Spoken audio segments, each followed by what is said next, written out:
my lecture is Tettix project, Cicada music and stochastic processes revealing the unknown. So the scope of this presentation is to speak about biomusicology and the special endomomusicology. Endomo in Greek means insect, bioacoustics and soundscape research, maybe as a food for discussion, food for creation, not only for orchestral music, but also for electronic music, because we have to do a lot with stochastic models. So I have started this project starting from sound ecology, going to biomusicology, and after we have created software, Tettix, that you will see after, that speaks about stochastic music creation.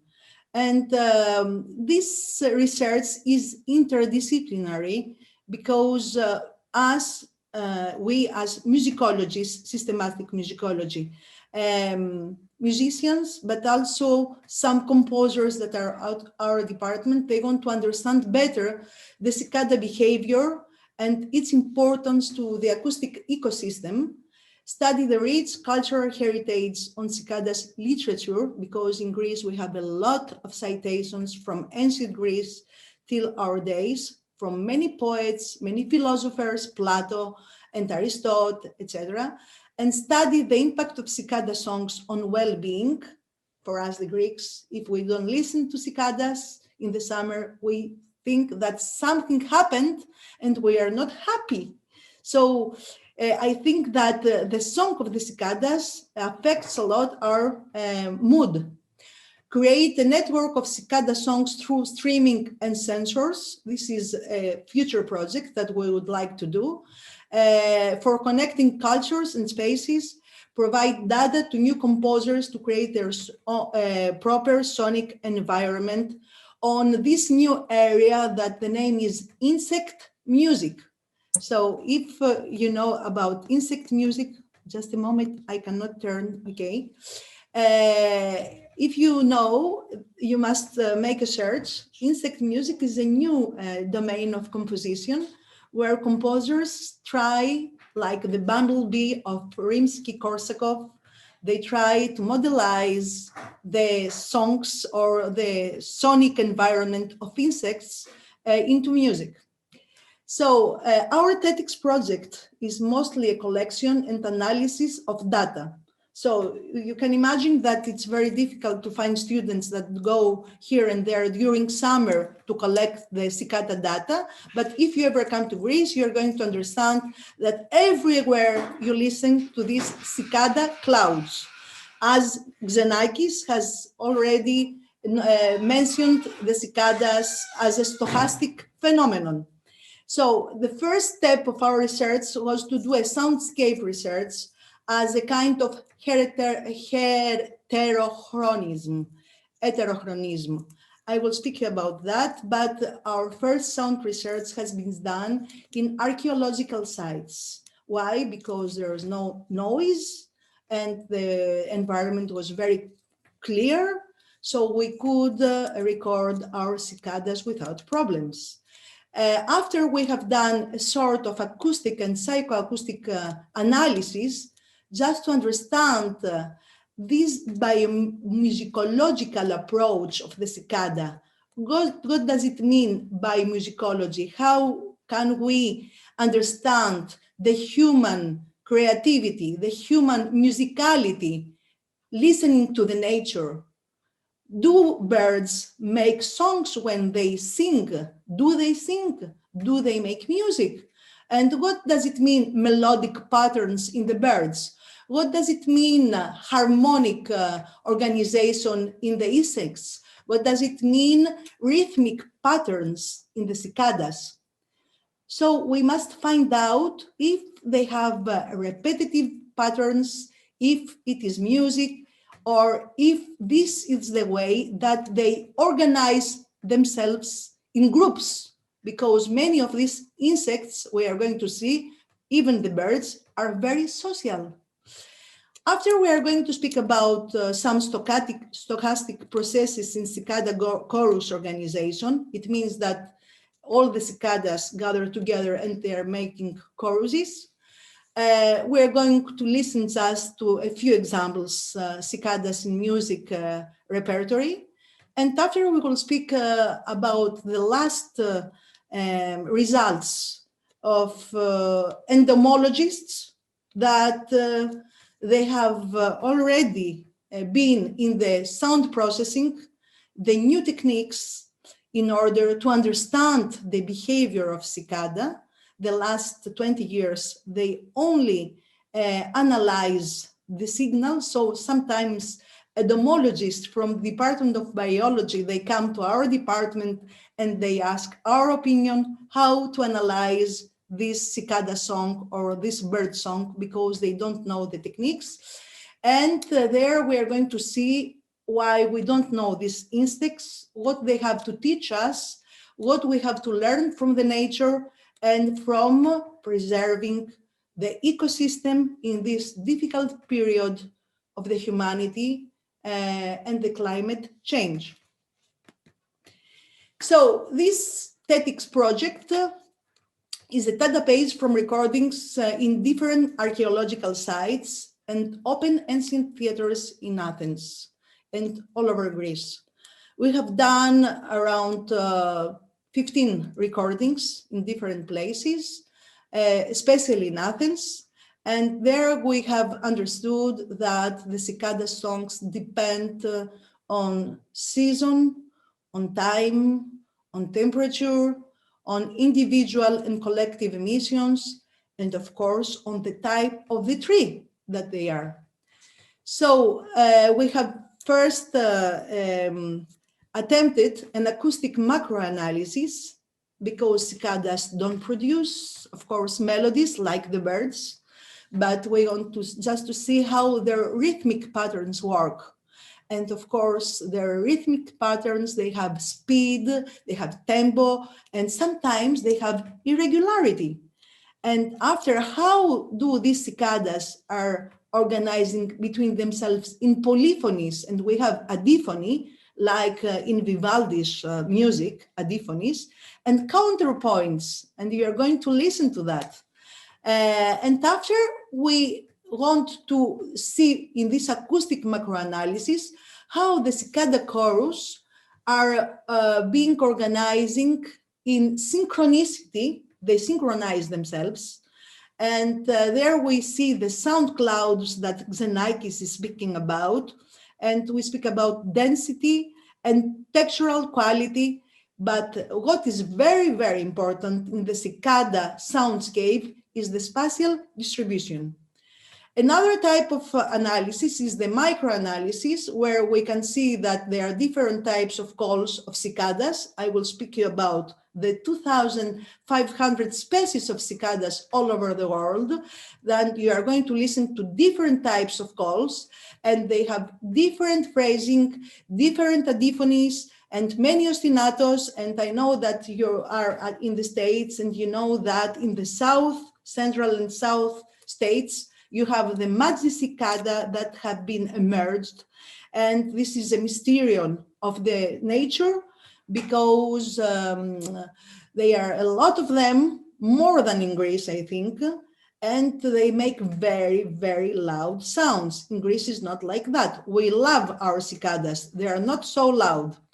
And after, in this acoustic microanalysis, we are going to speak about frequency, dynamics, spectrum and dynamic spectrum, and duration. Here are some related papers that we have produced this year. The first paper speaks about the citation of cicadas in ancient Greek literature and philosophy. And I mentioned a lot of poets and philosophers, I will speak about that they speak about the very nice song of the cicadas, and it's important for the well-being. So many poets have written about that, even ancient Greek poets and Roman poets. You can find a lot of articles if you want to search at the Scholar about this kind of literature.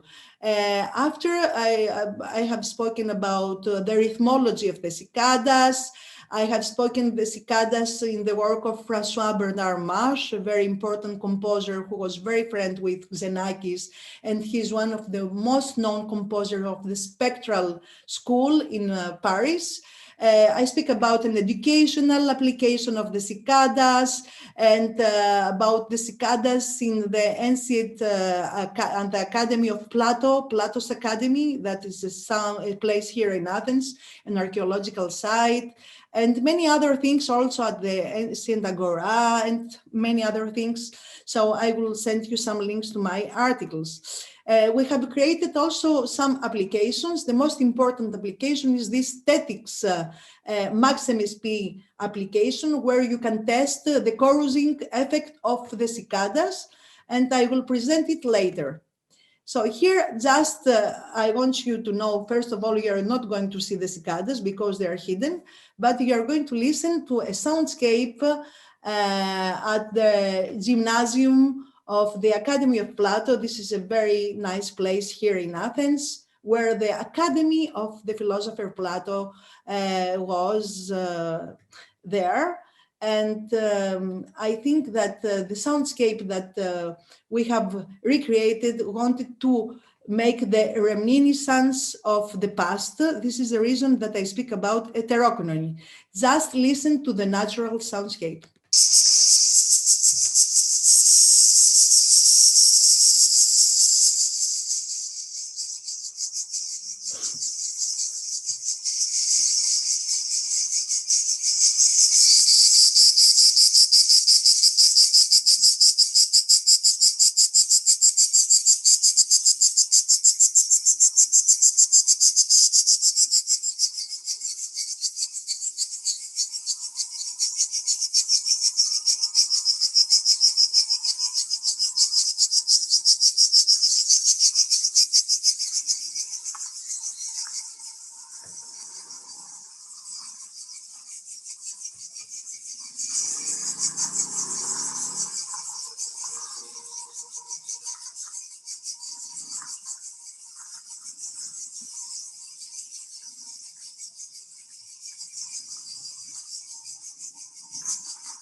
Okay, we have written a paper about that, in which way we have recorded, which time of the day, and you must understand that in doing the soundscape ecology, you must make a lot of recordings in the beginning of the summer, when the cicadas start to have very high frequencies, and after you go to the midsummer, where you can see a full activity of the cicadas there, because the temperature is very high, so they sing all together. And after you go to the end of September, you can see that the cicadas are very tired and they make very low rhythms, and after they disappear.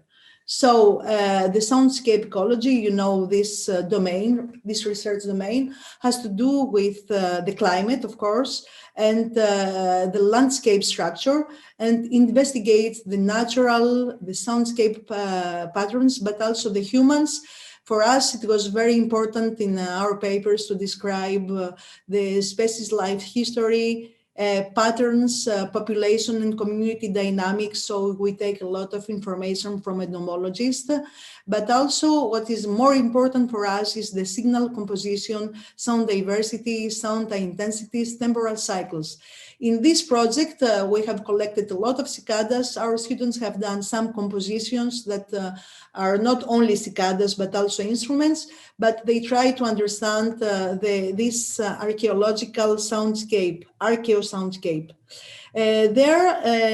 In another conference, I have spoken about this cicada soundscape because it was very meaningful that I went to the Academy of Plato. Plato, in his Proέδρου, is speaking about the cicadas, and you can find an article named "Listening to the Cicadas to the Academy of Plato." This is my article, but also this is the article of Ferrari, but my article is "Mapping the Cicadas at the Academy of Plato." So there we can see that Plato was speaking a lot about the importance of these insects, the insects that are intermediate between the muses, the gods, and the human beings. And they are sometimes symbols of philosophers. Why? They don't want to drink, they don't want to eat, but they always think. They think about the beauty of life, the beauty of nature, and many writers and poets in ancient Greece, they were speaking about this heterotopian soundscape. So you must go to Proέδρου. This is a dialogue by Plato, and make the citation of Cicada, and you're going to read this very nice story. So we went to this Academy of Plato, and we wanted to make a kind of heterochronismos, go back to the time. And we had a lot of data related to mythology, to poetry and philosophy. And in mythology, and we have found many aesthetic values that speak that the cicada is the symbol of resurrection, of immortality, of well-being. And also I speak about ηχομυθολογία, archaeoacoustics, and cicadas. We find a lot of citations in Mash work because he has created a work, Tithonus, where Tithonus was a cicada and he was married to the dawn. Ancient Greek and modern Greek poetry. Homer is speaking about the sound of the cicada. Hesiod, Evnomos, Anacreon, Plato. Aristotle was the first entomologist who has cited that cicadas, he was thinking that cicadas make their sound when other animals are silent because they rub their wings, but he was not right, because we have found that cicadas make sound because they have timbali in their ventricula. So this is the reason that in our soundscapes we speak about heterochronia and heterotopia. So we use all these philosophical and literal sources in order to speak about the sociology of audition in real and virtual spaces. And heterotopia is a term invented by Michel Foucault, who described heterotopia as a space which draws us out of ourselves, in which the erosion of our lives, of our time, and our history occurs, the space that torments and consumes. So heterochronia is another term who is used in biology, because we speak about cicada and we know that biologists love cicadas. The term heterochronia, borrowed by biological language, introduced by Michel Foucault in his work Other Spaces, tries to address the questions of the politics of a time, chronopolitics, by looking into the relationship between language, sound, power, and temporality. Heterochronia relates also to a series of concepts coming both from the art practices that arose after the 60s and also from political movements and critical theory. The notion of chronopolitics, Paul Virigio stresses the links among capitalism, technology, and temporal production. So I know that I'm sure that you know that cicadas, for example, are very revolutionary insects instead, in contrary with the ants, of course, you know, this myth. And it's very important to present their song that is only for a few, it's only for a few days or 1 month, 2 months. And they just say, we are here to live not so much, but we are very happy living. And they sing a lot. But we are going to see why they sing so loud. And we are going to see that only the males sing and the women just listen and they try to select the right male. So this term of heterochronia and heterotopia is very important to go to understand the sociobiology of the insects. This is another domain, very important, that can show us how the insects organize themselves in societies and why. So this is the big challenge for modern entomologists that use acoustic communication in order to understand this synchronization and all the results of these populations that maybe in the future they will disappear. We don't know. So for us, it was a big challenge to speak about heterotopia and heterochronia of the cicadas in literature. And like that, we have created some artistic projects in augmented reality. We want to create an evolutionary heterochronic model where we can show the birth, the rise, and the decline of cicadas. It's like a civilization. And we want also to make a multimodal heterotopian soundscapes. We designed that where we can have a network performance in different countries by streaming or by sensors. We have already collaborated with Marcelo Queiroz, who is professor at Sao Paulo University. And for a moment, we were listening to their cicadas and they were listening to our cicadas. So let's go to see the analysis and listen to these insects. First of all, we're going to do a microanalysis and macroanalysis. I would like to tell you that there are 2,500 species of cicadas all over the world. We are going now to listen to different sounds. And there are many superfamilies, families, etc. In Greece, we have Cicada orni, Cicada altra, and Lyrist plebius. So there are some species that are being studied by the entomologists. There are not so many studies of insects like cicadas in Greece. In France, they are. In Italy, a little bit. In Slovenia. But I think there are a lot in Japan, in Australia, and in the States. So here we can see that we have North America, we have insect singers, Cicada mania, Michigan, Southeast Asia, Japan and Korea, Borneo. And in Europe, we have this wonderful site that you can find all this information, cicadasong.eu, where you can find a lot of species of cicadas singing in Europe.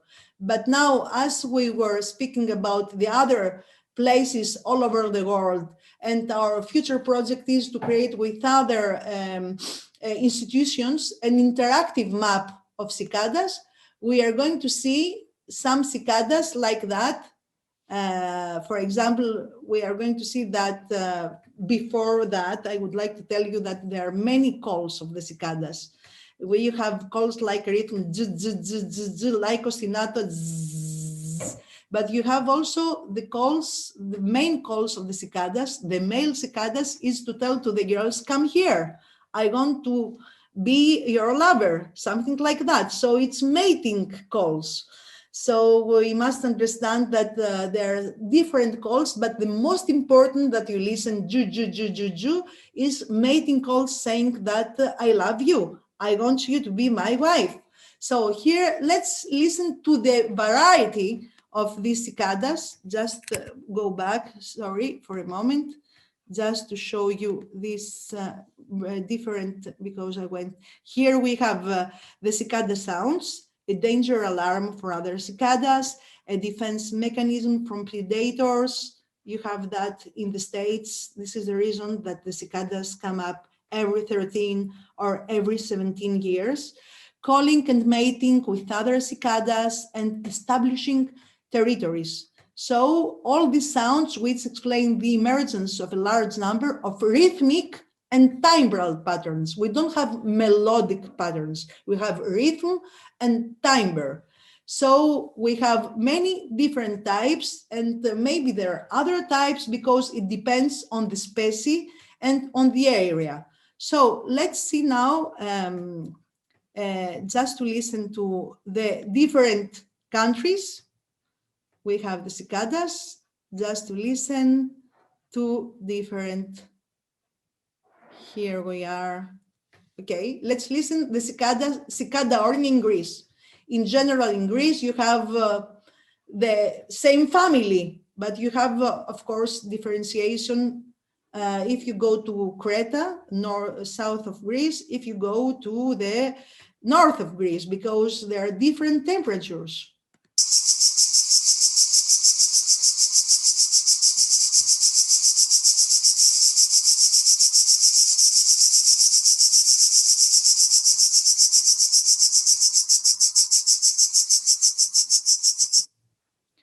Sorry, go back. Okay, let's go to Brazil.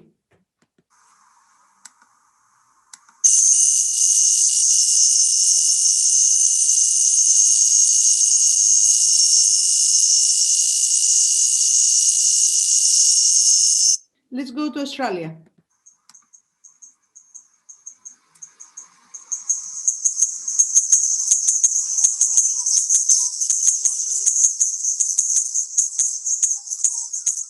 Let's go to South Korea. I don't know what is in North Korea.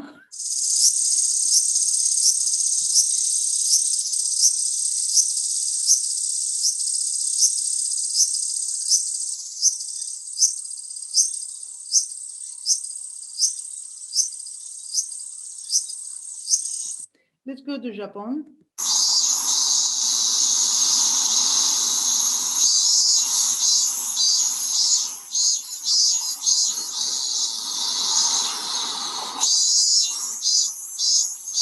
Let's go to New Zealand. Sorry.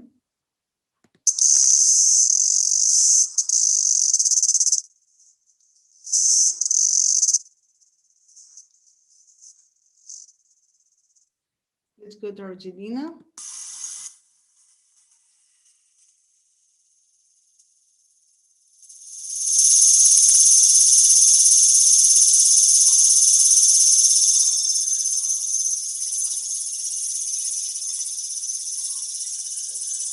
And let's go to the wall of Benjiang in China. Very strange sound.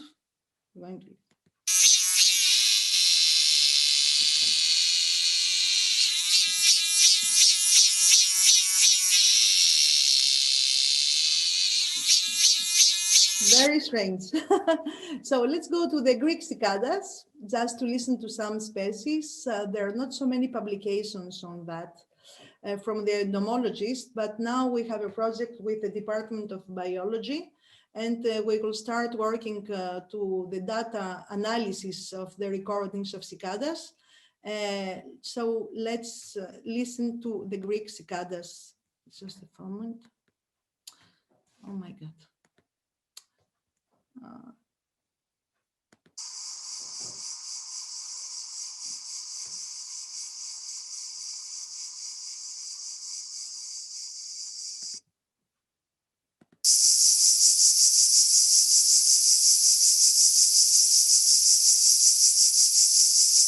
You see that they have a regular tempo, nothing to do with the other cicadas from the other continents that we have listened.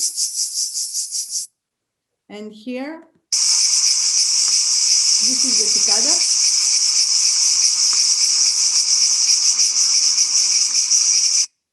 Oops, sorry. You can see the cicada walking.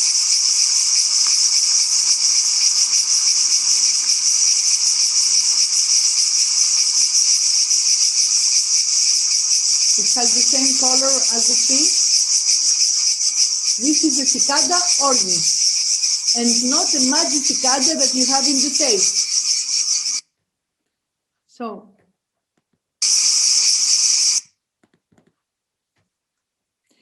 here is the analysis that we have done for a paper in Ireland in sound and music computing with my colleague from Brazil, Marcelo Queiroz, where we have wanted to make the analysis of the signal of this cicada orni in order to resynthesize.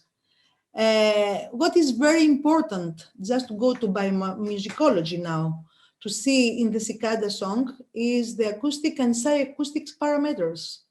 And what is very important is that the cicadas, they create phrases. They have the long ihem and the short ihem. And the ihema, it means very small portion of sound. And that creates the rhythm. And we have simple and repetitive, monotonous, all alternating short and long emissions, or we have syncopated, having more complex rhythmic structure. And I will show you after an example on that, because sometimes they are doing G, G, G, G, G, and sometimes they do G, G, Z, G, G, G, G, G. So they stop, it's syncopated, we cannot measure them. After, when the cicada comes out, because they are buried in the earth during 4 years, and they resurrect from the earth, and in the States, they're buried in the earth during 13 or 17 years. So it depends, it's from 2 to 17 years. And they come up, so they're the protandry, they're only the male singers that start, and they make by their own G, G, G, G. But after, they organize themselves in all the trees and make a social chorus. And so they create the polyphony, where we can see many different aspects of counterpoint and of adiphonies. They start from one part, they sing, and the other part answers. It's very strange. So it's like being in the Vivaldi's works. Sometimes we see that all the cicadas, they synchronize. They try to synchronize themselves in order to have a more regular sound. And there we can see many psychoacoustic effects like the precedence effect, the domino effect, the last word effect. So we have done a kind of analysis, as I told you, in a macrotemporal model where we represent the dynamically evolving spectra of the cicada song, mesotemporal, where we see the sample variation within a given model, and a macrotemporal model. You can see that in our publication, the virtual Tettix that I will send to you, but you can find it also at the web scholar.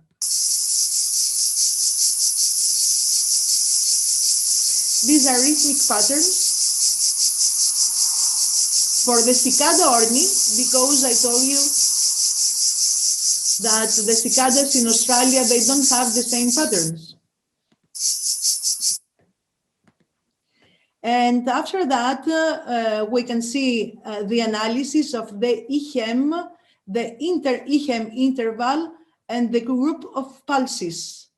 Here we can see their spectrum that it depends on the mature cicadas. The young cicadas, they don't have the same spectrum. They have very high frequencies when they appear.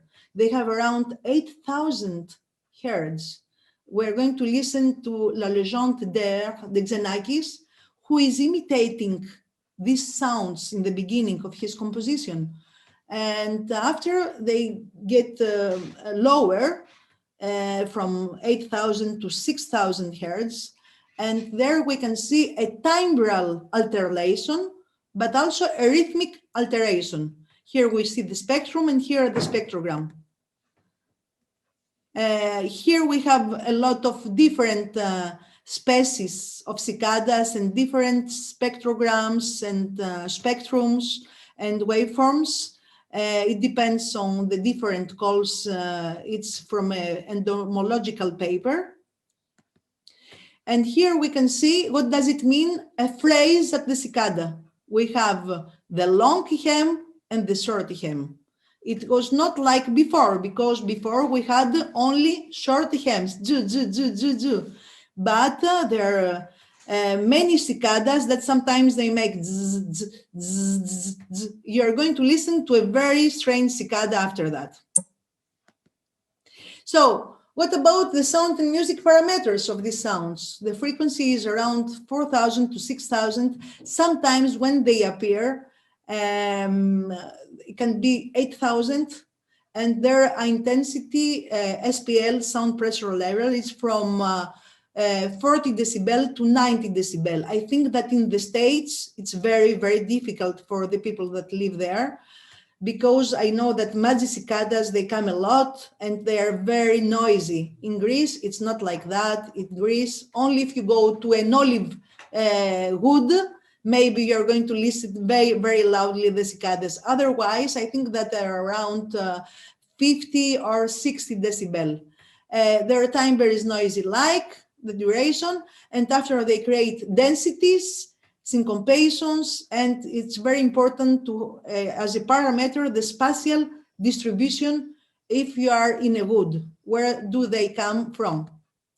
The hymns, they have a duration of 0.22 that are separated by intervals of 0.10.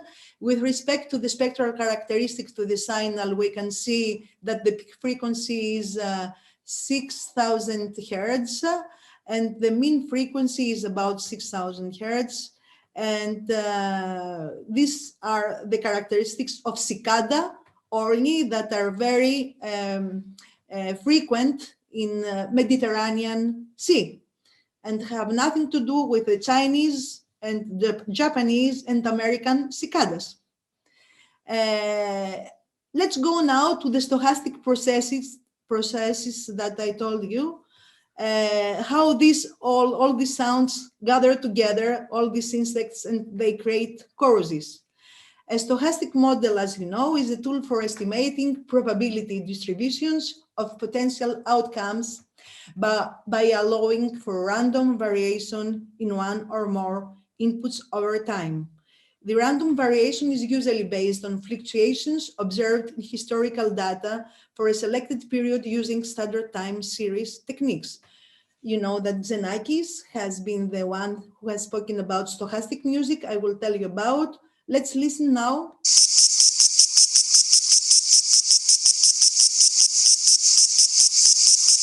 Solo cicada, another solo cicada. Here you have a group of 100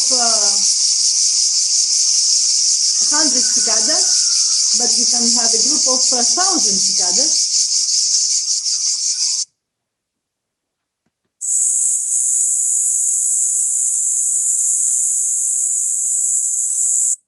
This is the ostinato sound of the cicadas. The same ostinato in another frequency. And here, let's see in which way they organize themselves in choruses. This is a synchronization.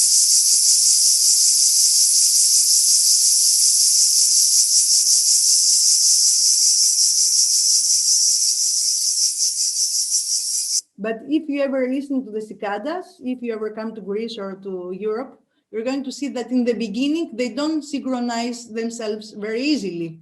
They try to get synchronized, but at the end, they synchronize themselves.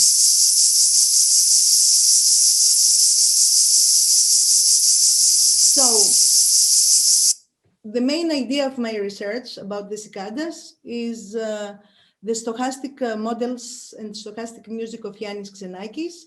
We have organized the Yannis Xenakis conference in 2005 in Athens, and we are going to reorganize the centenary of Yannis Xenakis, 100 years from his birth, in May 2022 in Athens, so you're invited.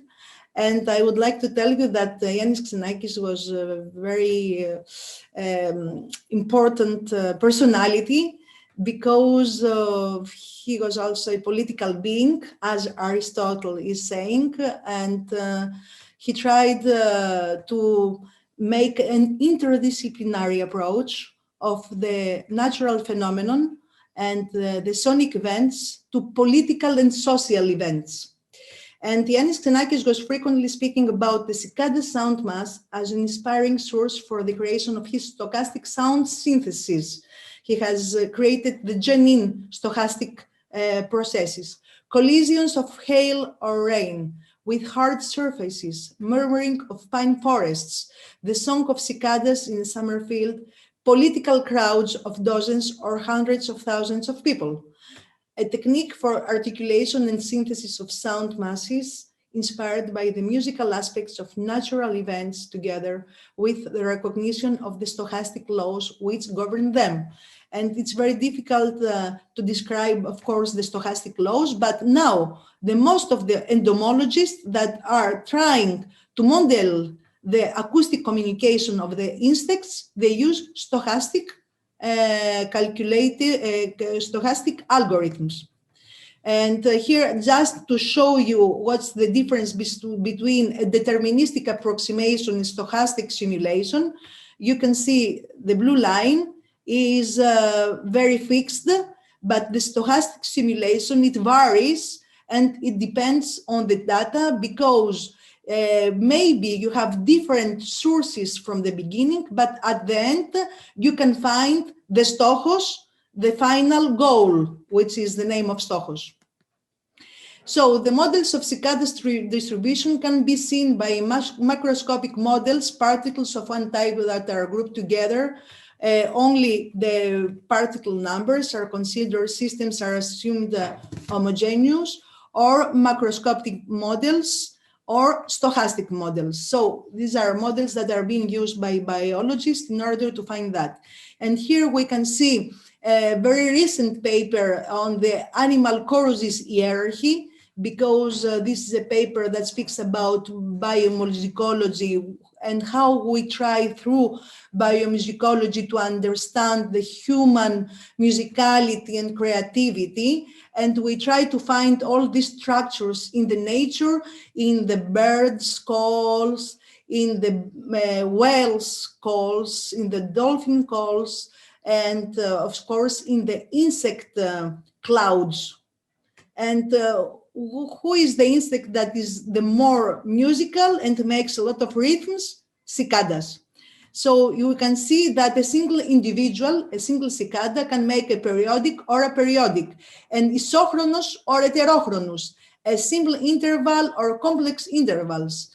And here we can see the chorus, how it is being organized, and we pass from an even structure to periods and to phase. And you can see that all the structures are purely musical. And Xenakis, in another way, he has organized his material in stochastic music in different structure, and he speaks about micro composition and macro composition.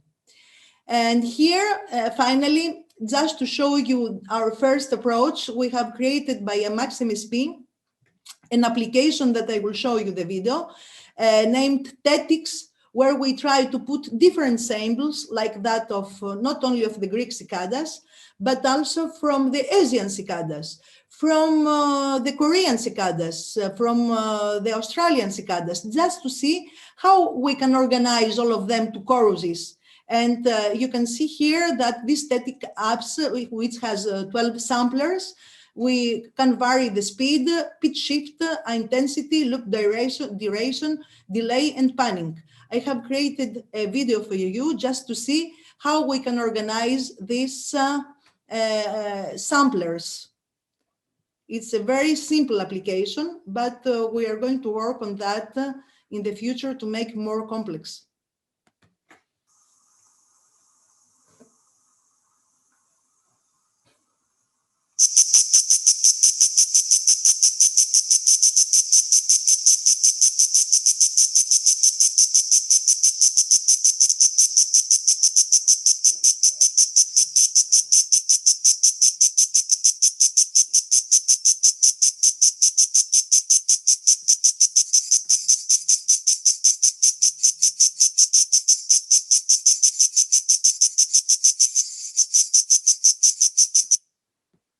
Yes.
So here we can vary on the speed and of course on just a moment to change.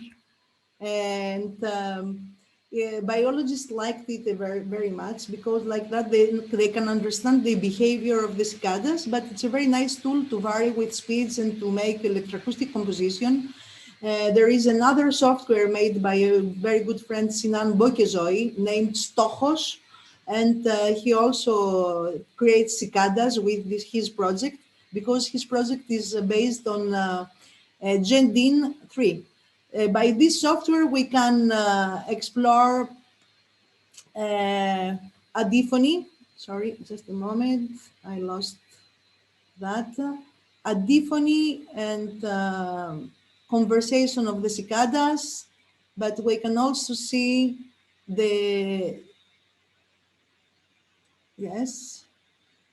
choral organization, the spatial distribution. That's going to be the new future that we are going to do in this software, because for the moment we have right and left. And we are going also to study the synchronicity and alteration of cicada choruses. Let's go to the cicada-inspired music. One of the first composer who has spoken about cicadas is Bartók, when he speaks about the outdoors soundscape. And in his night music, he produces at the piano the song of a sound future of the Tibicen, Linnaeus, and Hungarian cicada.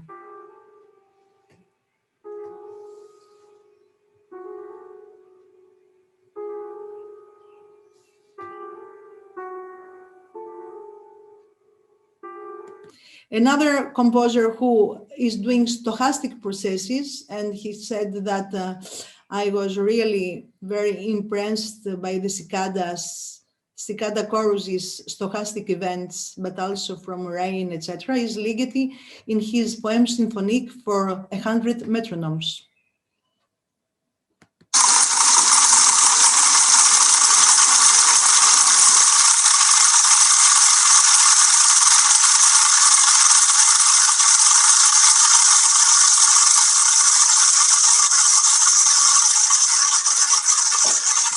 And of course, one of the most important pieces that has been first presented at the Diatop Saint-Georges Bobidou by Xenakis in 1978 is the very, very famous La Légende d'Air, or Mythos του Ηρός, where he starts by very high frequencies, and that have been created by his GenDin, dynamic stochastic model.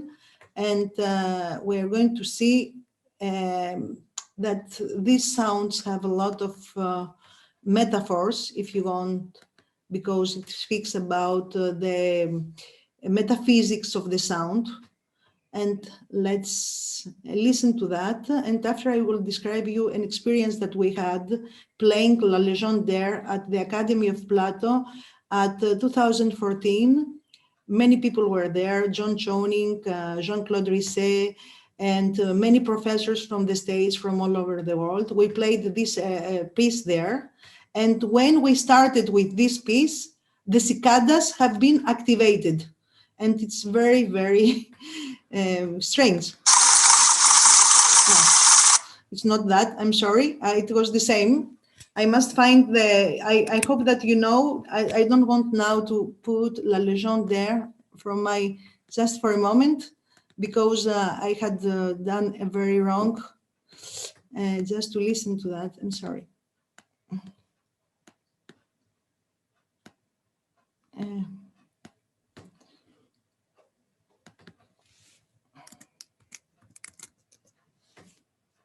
Yes.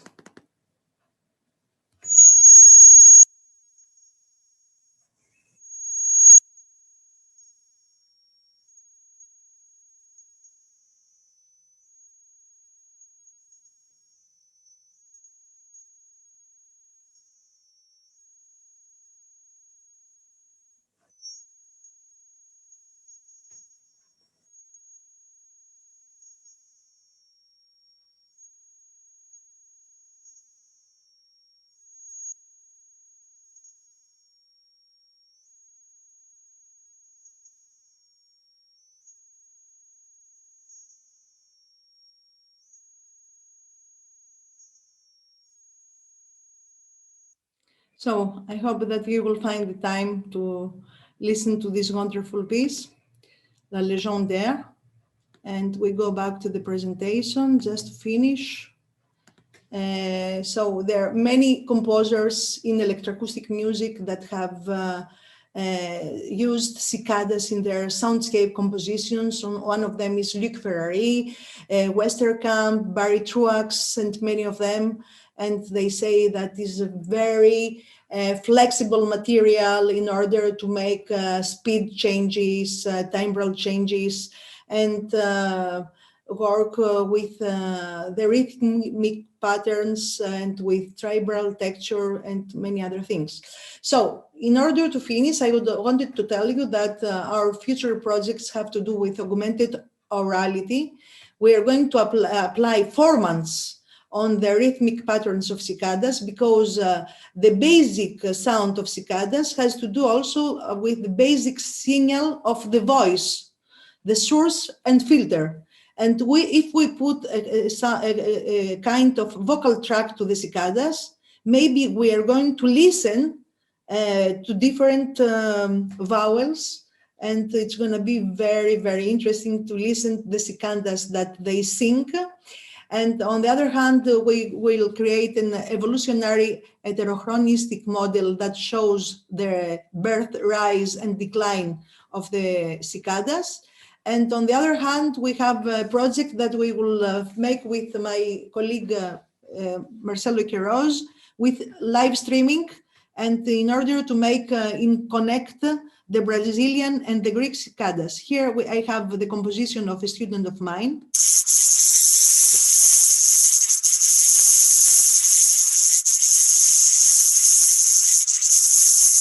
What is Moskos?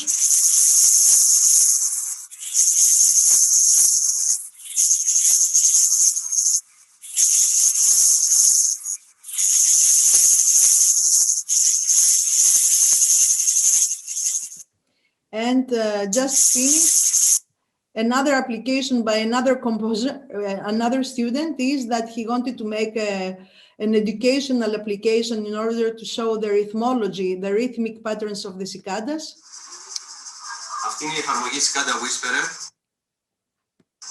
ο οποίος παίζει σε loop.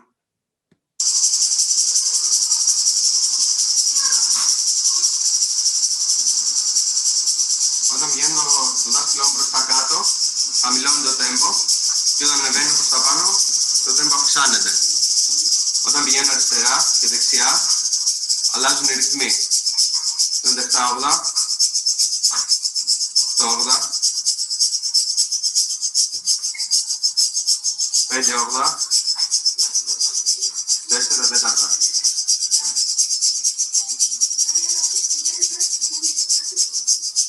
So this student made an educational application with his data globe on the cicadas, and the children were very, very happy to listen to the different rhythmic aspects of the cicadas.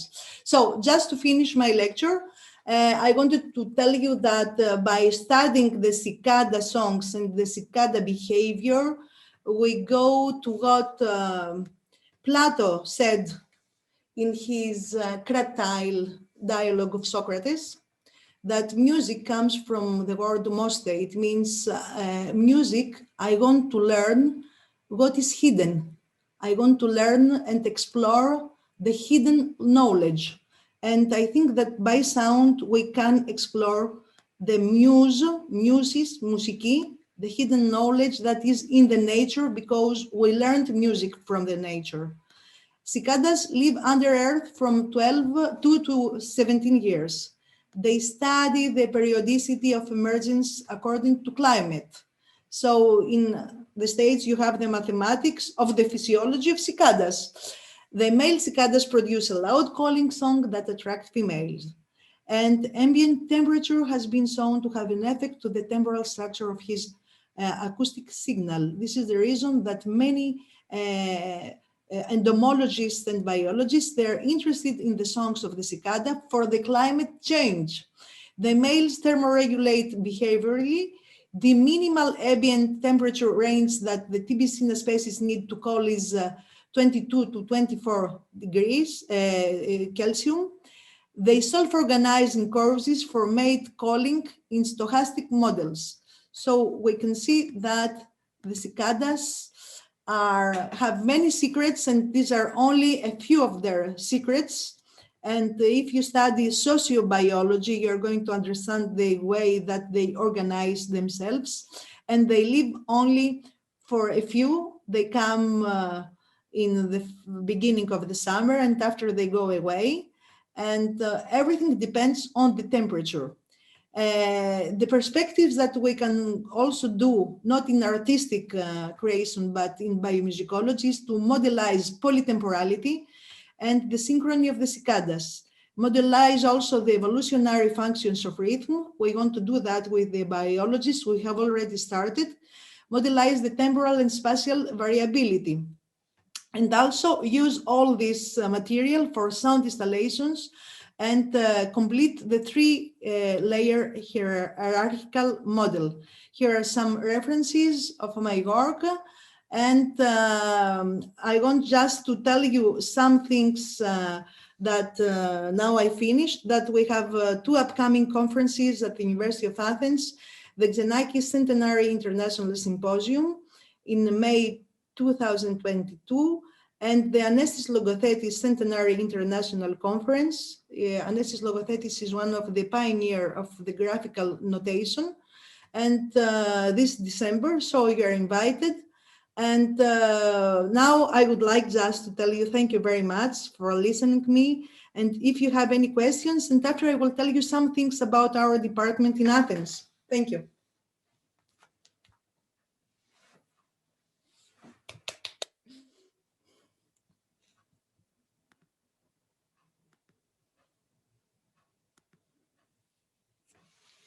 Hello. So I hope that you found it interesting to learn about an insect that maybe you don't know. I don't know if you have ever heard at Ithaca cicadas. I think that Davis knows them very well because he comes from Cyprus.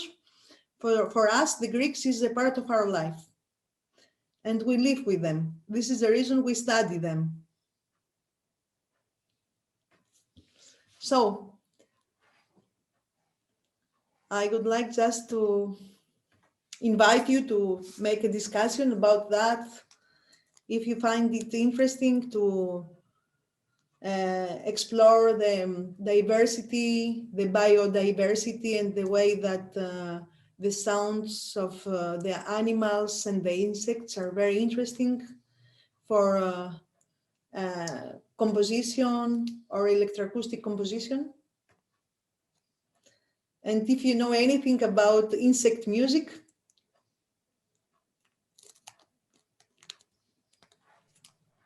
I just wanted to thank you, Anastasia, for a very thought-provoking, all-around incredible lecture that really blends climate concerns with the studies in the world of insects, stochastic models. I can't think of a more kind of interconnected discipline. So I was really excited to hear what you had to say, and I think that I'm sure there'll be a lot of questions from the participants. I just also want to share a small anecdote.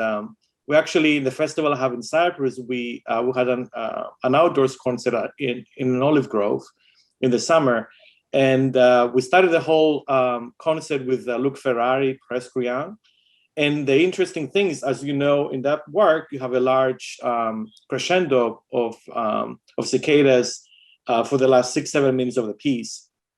And the interesting thing was that the live cicadas from the olive grove, Anastasia said, if you have olive groves, you have many more cicadas, actually started joining in the Ferrari chorus, and we had a lot of hidden speakers inside different parts of the landscape, so people couldn't actually see the speakers. And we created this really interesting dialogue or counterpoint between which is precisely Ferrari's point as well. And then we had the poem Symphonique by Ligeti coming right after the Ferrari piece. So we had a lot of people there that didn't know anything about music. They're interested in contemporary arts, but they've never been to a concert. And actually, we gained so many local participants for our festival after that concert. And I think that's a testament to what Anastasia was saying, that we can learn so much from nature. And sometimes we don't even have to analyze it too much because it's just there and everybody can really understand it. But I just wanted to thank Anastasia before the questions come for accepting the invitation and for a really wonderful all-around presentation. I would like also to say that my main research is influenced by, of course, Yannis Xenakis. He was speaking always about the artist conceptor, that if you want to be an artist, you must also be a kind of scientific, that you can do biology, paleontology, astrophysics, and like that you explore the hidden sound organization through sonification, the organization of the nature, and you can present it through sonification or through composition. And for me, that's a very, very important aspect in the music of the 21st century. And also Francois Bernard Mache, who is the composer of spectral music and of ornithomusic, for birds music. But he's also very well known for his universal models of music. So we search the universality of music. And when Jacques Cheilly has given a speech in the States at an ethnomusicological conference, he said that we must go through the hidden forms of nature and understand how nature works with the melodic patterns, rhythmic patterns, and all these mass and cloud patterns that have the organization of the insects, etc., etc. So I think that biomusicology is a very, very important area, and acoustic ecology is also for inspiring new composers. So, no questions? I have a question really quickly. Thank you so much for sharing this research. This is really exciting. One of the things I was interested in, you mentioned, I think it was for your Tettix project, that you're planning on implementing more controls for spatial distribution. And I think there's it seems like there's an interesting analog with the way your research is structured, where there's all these different levels of rhythmic analysis, from like the concrete cicada song rhythms to like the seasonal rhythms to like, I really like the word you use, the civilization of cicadas, the rise and fall. So I'm curious, like with the spatial component, how there might also be like scalar levels of like one's environment, but also like the sort of global ecological environment of cicada songs. Those are just a few thoughts, but I'm just really curious what you're thinking. I think that the spatial distribution depends on the distribution of the trees where you are. Because if you're in a city, you can listen just to one cicada singing, and there is no spatial distribution because there is only one tree and there are not so many cicadas to interact. And the poor cicada one day will die in the city because you need many trees, and in these trees you need many cicadas. So it depends on the distribution of the trees. And the other thing that I wanted to tell you is that cicadas have to do with the topos, the local identity. And this is the reason that the Athenians, they were wearing a kind of bijou in their hairs with a cicada, just to say that we are from Athens. And so you see that cicadas have to do also with locality. They're not like bees and maybe mosquitoes, etc. And you must see the distribution of trees. Without trees, no cicadas. So there you can understand and make the spatial model when you are where the soundscape spatial model. Great, thank you so much. I have also a quick question. Thank you so much for sharing this amazing research with us. I was wondering, like I understand that basically the essence of all these sounds means more when they're in hertz, but I was wondering if like in any of these research, have they like studied the sound of cicadas like in smaller hertz, or like individuals when they're like alone, or we're in two, like in group of two cicadas? And I was wondering like if the calls will be different in that situation. Yes. Thank you. This is the reason we say that cicadas are social insects.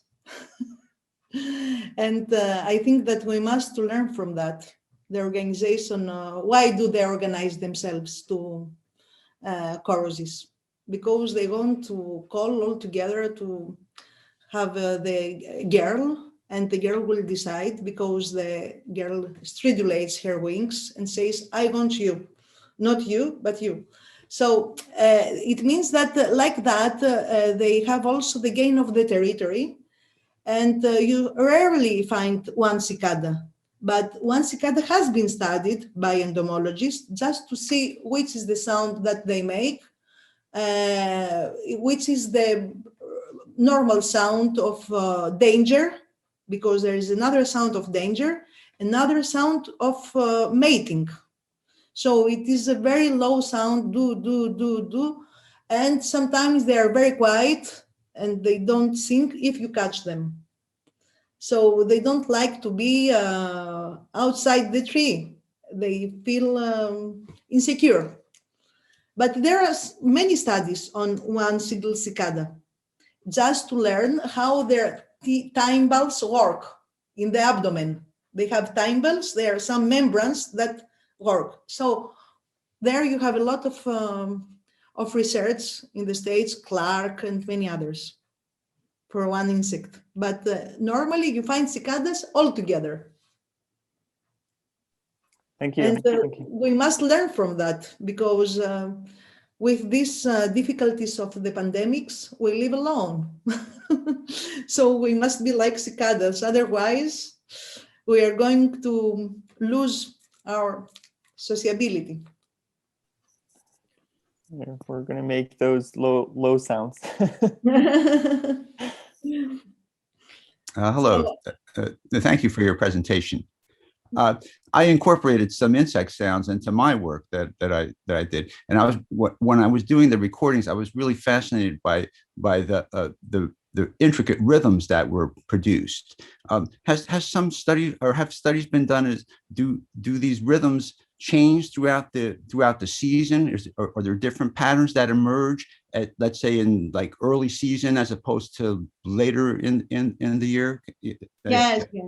This is the reason we want to try the evolutionary model of the rhythmic model with the biologists, because one day I visited the biologists. They didn't knew anything about cicadas. I explained them what happens, because I am a musician, musicologist, and I was trying to tell them what happens with the acoustic communication. Yes, of course, it changes. In the beginning, they start with very high frequencies, and it's like an ostinato. After, when the temperature in the mid-August is very high, they have very high speeds in their rhythms, ju, ju, ju, ju. And when you get in October, September, very, very ralenti, slowly, ju, ju, ju. And sometimes we observe the cicadas here in Athens when they die, and they make really a sound like ju, ju, ju. Oh, it's like a Gaussian model. But what is very important is to see why, when they appear, they have very high frequencies. We don't know so many things about the cicada orni. Maybe the Australians know more about their cicadas, or the Americans, but they have different types. And different life cycle. So I think it's the sonic material from the cicadas is very important to study for the composers, because they can find a lot of things to do also by changing the tempo, changing the speed, but also using formants. This is very important. Because, as I told you, the sound of the cicada, who is a pulse, it's like the sound of our vocal cords. If you put a formant on that, maybe you're going to listen to different words by cicadas. And you must read Plato's Phaedros. This is a very important dialogue. Listening to the cicadas, cicada choruses. Ferrari is his name. He's an American writer, scientific. And Evis, do I have just 5 minutes to present a little bit my department? Yes, I would think so, yes. Okay, just to show to our friends what we are doing here in Athens, because we have another kind of program, because, as you know, in Greece, we have a lot of traditional culture, and we have a special section for ethnomusicology and anthropology. And just to show you what we are doing here, because maybe one day we are going to collaborate through EVIS.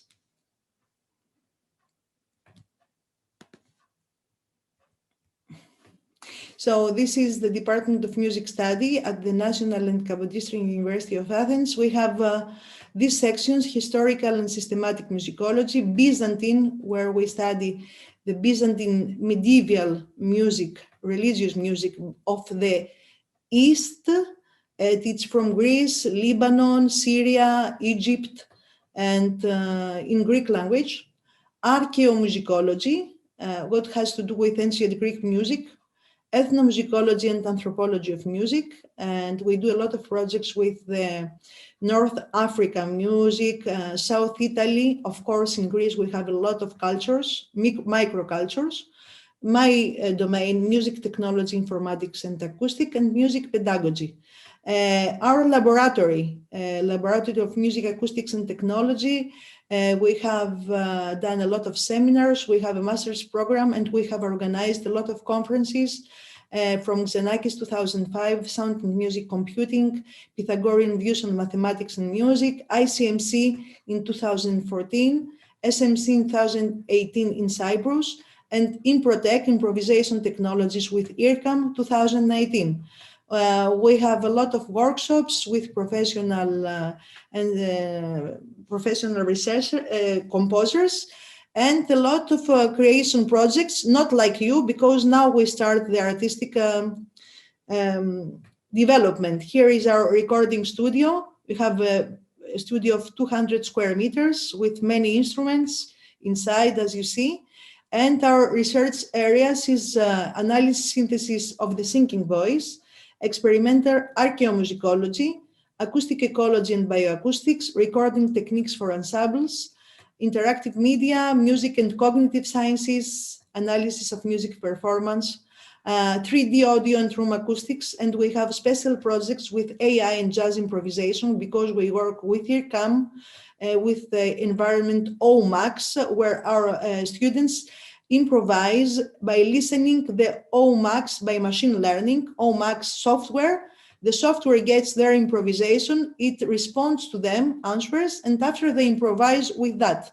And we have 2-3 papers that we have done with IRCAM.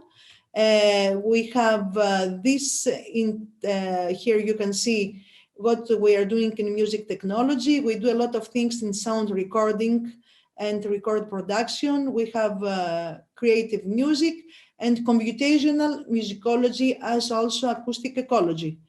Our main concern is to combine human sciences with the sciences of physics and mathematics through performance. And our master's, just to finish, has to do with jazz improvisation and new technologies.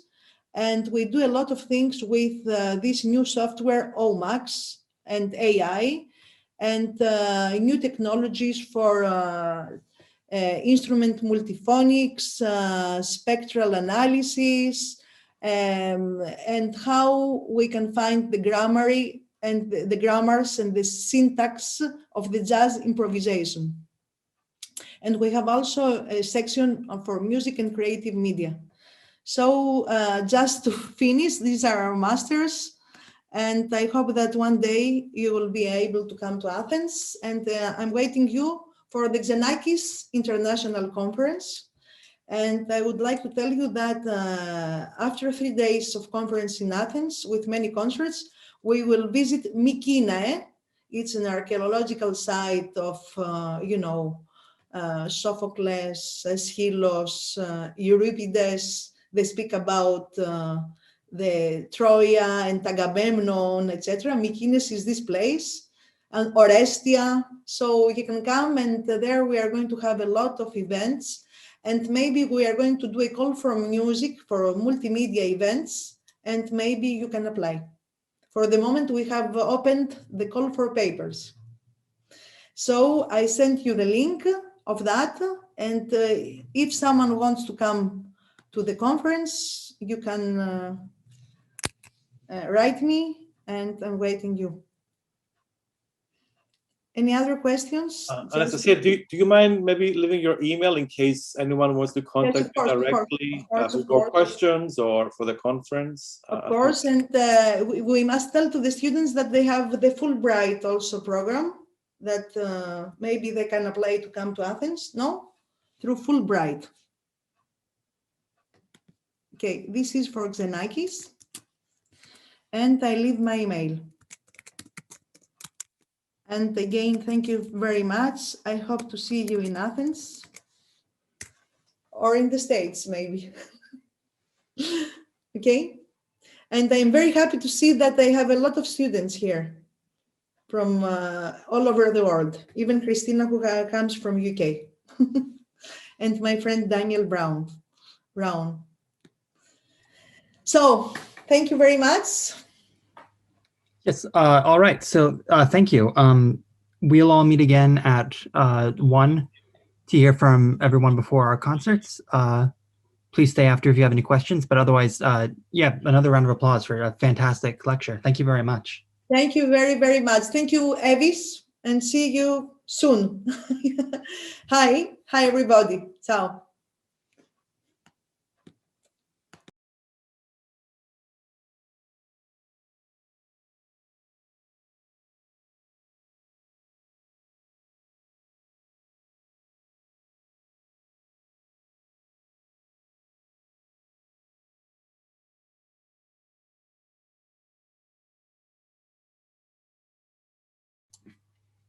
Yeah, all right. I think that went fine. We gotta go. Just stop recording the. I think. Oh yeah, haha.